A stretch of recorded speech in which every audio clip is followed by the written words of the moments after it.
Bon, j'ai fini de lire Les Abysses de River Solomon.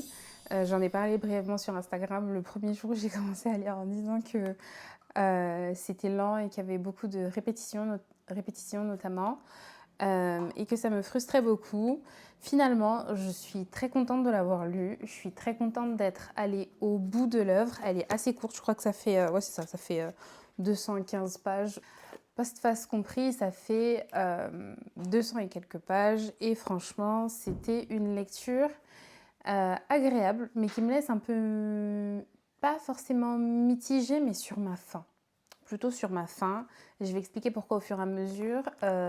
Cette revue de lecture, elle va se diviser en plusieurs parties. Je vais surtout parler des thématiques qui m'ont marqué dans l'œuvre et qui sont, on va dire, des piliers de cette œuvre-là. Je vais mettre juste ici la quatrième de couverture qui révèle toute l'intrigue et qui ne sert à rien. Enfin, elle sert à quelque chose, c'est spoilé. Mais c'est vrai qu'elle peut aussi donner envie de lire le livre. Donc je vais reprendre mes notes et je vais vous dire ce qui m'a plu dans les thématiques qui ont été traitées, la manière dont elles ont été traitées. Et je finirai avec ce qui m'a le moins plu, puis mon avis global sur la lecture et pourquoi je la recommande, en dépit des critiques que je vais mettre et qui sont pour moi, on va dire, naturelles, normales et très saines. Même quand on n'aime pas, il faut savoir reconnaître ce qui est bien. Et quand on aime, il faut aussi reconnaître ce qui était moins bien ou ce qu'on aurait peut-être aimé voir autrement, tout en respectant le travail qui a été fait. Surtout quand c'est un travail comme celui-ci. Il y a quelqu'un qui monte, le petit poupou de la famille. Dis coucou à la caméra. Arrête de bouger là. Fais coucou. Coucou. Bookstaberg. Bookstagram. Bon, c'est la dernière fois que tu montes sur moi, je pense. Mais t'es trop mignon. Allez, descends. Alors, donc avant que je sois interrompue par une bête à quatre pattes. Première thématique. Première thématique, c'est évidemment le devoir de mémoire qui est très bien retranscrit dans le livre. On a Yetu, donc le personnage principal, qui est désignée historienne et qui doit rassembler toutes les souvenances, toutes les mémoires des sirènes, des siens, et qui la font beaucoup souffrir et qui la tiraille parce qu'en fait, au-delà de sa souffrance, elle sait que ce que elle ressent, les autres ne pourraient pas l'accepter et ça les tuerait probablement.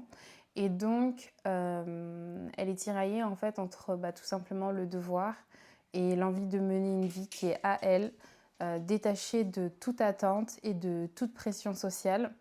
Donc c'est hyper intéressant parce qu'en fait, même certains éléments que j'ai moins aimés contribuent finalement à insister sur ce point-là de la difficulté et la douleur qu'on peut ressentir à vouloir servir les siens, mais en même temps l'envie d'être soi et pas forcément de ne pas appartenir, mais de ne pas avoir cette obligation-là qui pèse sur la personnalité, qui pèse sur la vie, qui pèse sur le type de relation qu'on peut nouer ou qu'on ne peut pas nouer dans son cas du coup. La deuxième thématique qui m'a beaucoup plu dans cette œuvre, c'est ici j'ai mis la solitude qui est liée à l'engagement et parfois le sacrifice pour le bien des siens et le bien commun.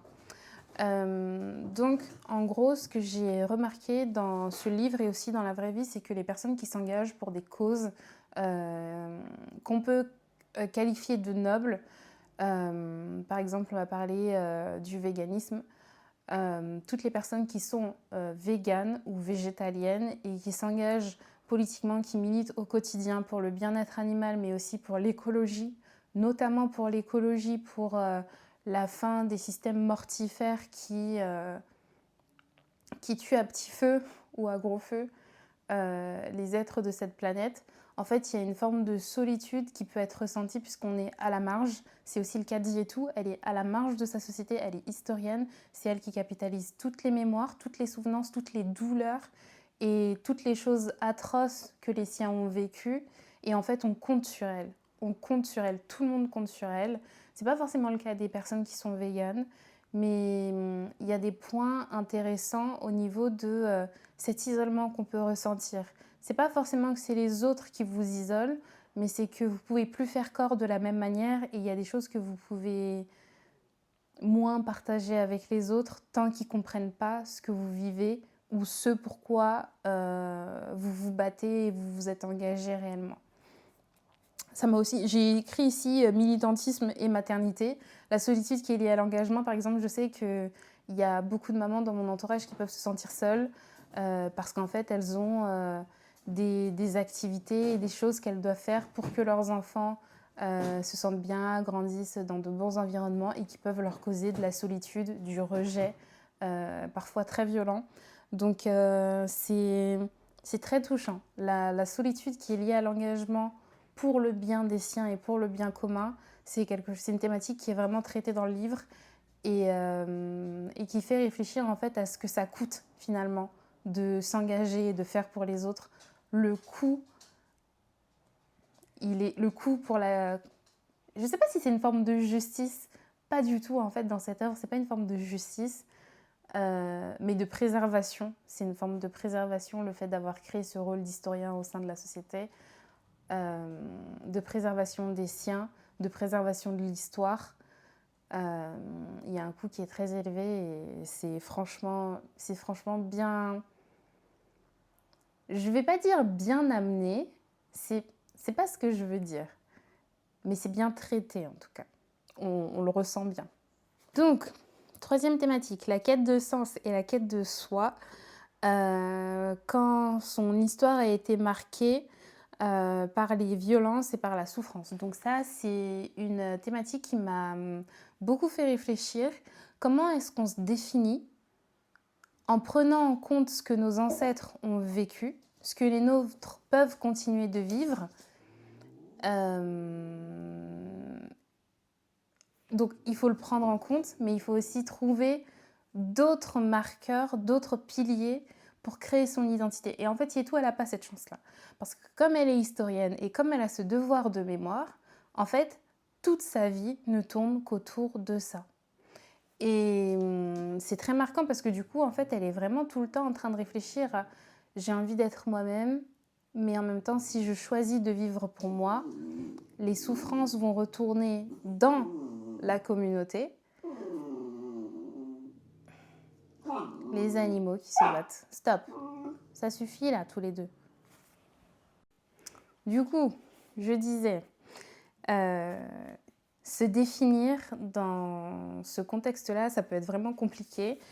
Et on voit bien que Yetu, elle veut bien faire pour les autres, elle veut bien faire pour elle. Et finalement, est-ce qu'il y a une bonne solution? Est-ce qu'il y a une solution unique ou pas? Ça, il faudra lire pour le découvrir. Mais c'est très intéressant, sachant que quand on veut se réapproprier son histoire, quand on veut avancer dans une vie qui nous ressemble, pas forcément en dépit de ce qui s'est passé pour les autres, mais avec la connaissance de ce qui s'est passé pour éviter de le répéter ou de se mettre dans des situations où on pourrait souffrir. Connaître son histoire, c'est très important, mais construire sa propre histoire, ça l'est encore plus. Donc voilà. Ensuite, une thématique qui me plaît beaucoup, la colère, la place de la colère. Alors, Yetu n'est pas un personnage qui incarne la colère dans ce livre, mais par contre, on a des bribes de vie d'autres historiens qui l'ont précédé, dont un qui s'appelle Bacha, et qui incarne parfaitement la manière dont la colère peut devenir un feu et un moteur, en fait, une ressource moteur pour avancer et la manière dont la colère peut être finalement très libératrice pour des individus et pour un peuple.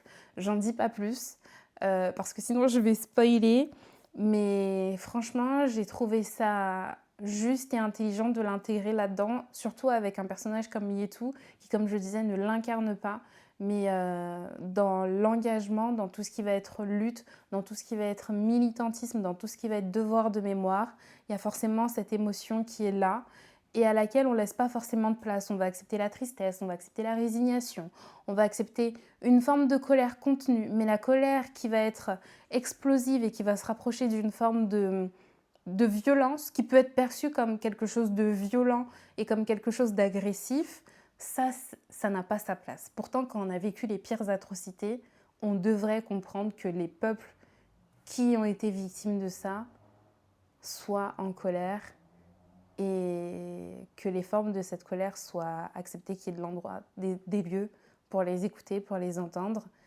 et ne pas les discréditer sous prétexte qu'ils expriment leur colère.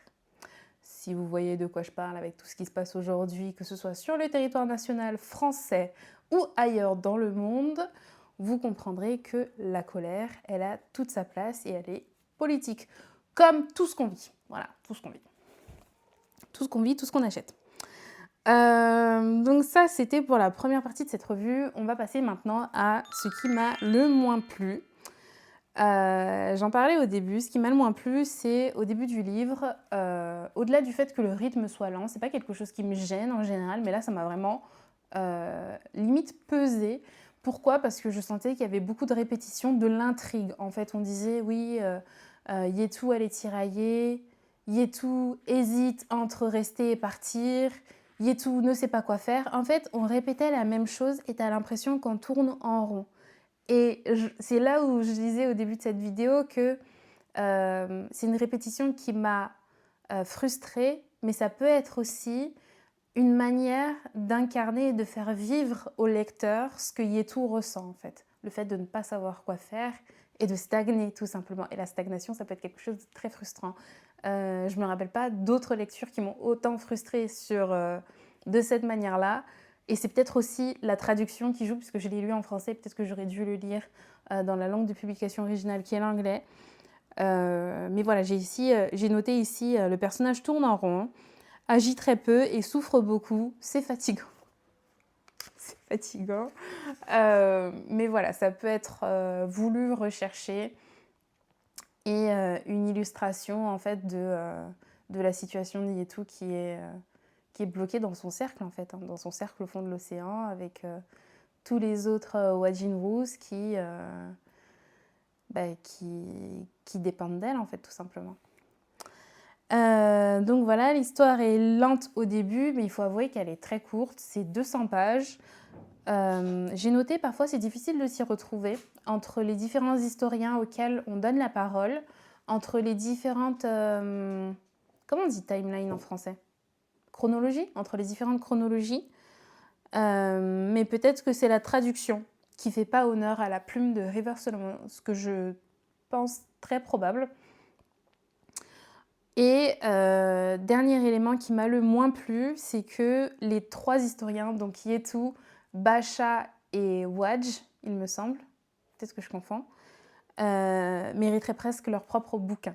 Et ça, c'est un des éléments qui m'a marqué, c'est qu'en fait, en dépit de la lenteur, des répétitions, de cette forme de stagnation et de ce tiraillement qui est vraiment limite étiré à travers le livre, j'avais quand même envie de donner leur place aux autres historiens, de donner leur place aux individus de la communauté qui auraient pu nous donner d'autres perspectives, aux 2 jambes aussi.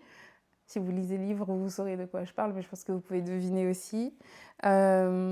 Mais donc voilà, c'est vraiment une lecture que je recommande parce que la thématique qui est abordée, la manière dont elle est abordée, elles sont importantes, elles sont d'actualité. Et c'est important que, comme je disais, qu'on connaisse nos histoires, qu'on s'en fasse les véhicules et qu'on se fasse aussi véhicule des histoires des prochains finalement, parce que les futurs ancêtres, c'est nous. Ensuite, dernier point, à la lecture, j'ai remarqué que Yetu me fait penser fortement, très fortement, très fortement à Lorraine, le personnage principal de la parabole du semeur d'Octavia E. Butler, qui est sinon mon autrice préférée, l'une de mes autrices préférées. Lorraine qui est hyper empathique, qui est atteinte d'une maladie qui s'appelle l'hyper-empathie et qui ressent exactement ce que chaque être vivant ressent. Ici, on a Yetu qui ressent toutes les souvenances, donc ça veut dire qu'à chaque fois qu'elle a un souvenir, elle le revit. Elle le revit mot pour mot, élément pour élément, on va dire. Donc ça veut dire que par exemple, quand elle a le souvenir de quelqu'un qui est mort, elle meurt. Elle ressent la mort, elle sait ce que ça fait de mourir. Ici, on a une Lorraine qui, par exemple, dans le livre, il y a un moment où il y a un chien, je crois qu'on lui a tiré dessus, elle ressent la balle, elle ressent le sang, elle se tord dans tous les sens. Et en fait, ces deux éléments que ces deux protas ont en commun. Et donc, je ne sais pas si River Seulement s'est inspiré de Octavia E. Butler, mais le parallèle me semblait assez intéressant pour le noter. Ensuite, deuxième œuvre avec laquelle je ferai un parallèle, c'est Le Passeur de Lois Lowry, que j'ai lu quand j'avais, c'est un très vieux livre, quand j'étais en 5e. Merci Madame Loisier, si vous passez ici, j'en doute, mais vraiment merci, je vous dirai jamais assez merci de m'avoir fait découvrir tout ce qui est dystopie, anticipation, science-fiction, j'adore. Le Passeur, c'est un de mes livres préférés. Et dans Le Passeur, on est dans une société où chaque personne a un rôle qui lui est assigné, un métier plutôt qui lui est assigné à l'âge de 11 ou 13 ans, je crois. Et il y a un rôle qui s'appelle le dépositaire de la mémoire, qui est un équivalent de l'historien. Et donc le dépositaire de la mémoire est formé pour rassembler tous les souvenirs qu'il y a eu du début de l'humanité jusqu'à la date à laquelle commence cette histoire. Donc voilà, c'est les deux livres auxquels ça m'a fait penser. Je pense que ce sont des lectures qui sont très enrichissantes, les deux. Sont des lectures qui sont très différentes, dont les plumes, les personnages, les univers sont très différents, mais qui m'ont toujours... qui m'ont vraiment marqué et auxquels je pense très régulièrement. Donc voilà, si en plus de River Solomon, je peux vous recommander deux œuvres qui ont des points communs avec en plus, c'est La parabole du semeur, puis La parabole des talents, qui est la suite. Et Le Passeur de Lois Lowry. Et pour les personnes qui sont plus cinéphiles, Le Passeur a été adapté au cinéma. Bien évidemment, le film n'est pas aussi bien que le livre, donc lisez le livre. Voilà pour cette vidéo.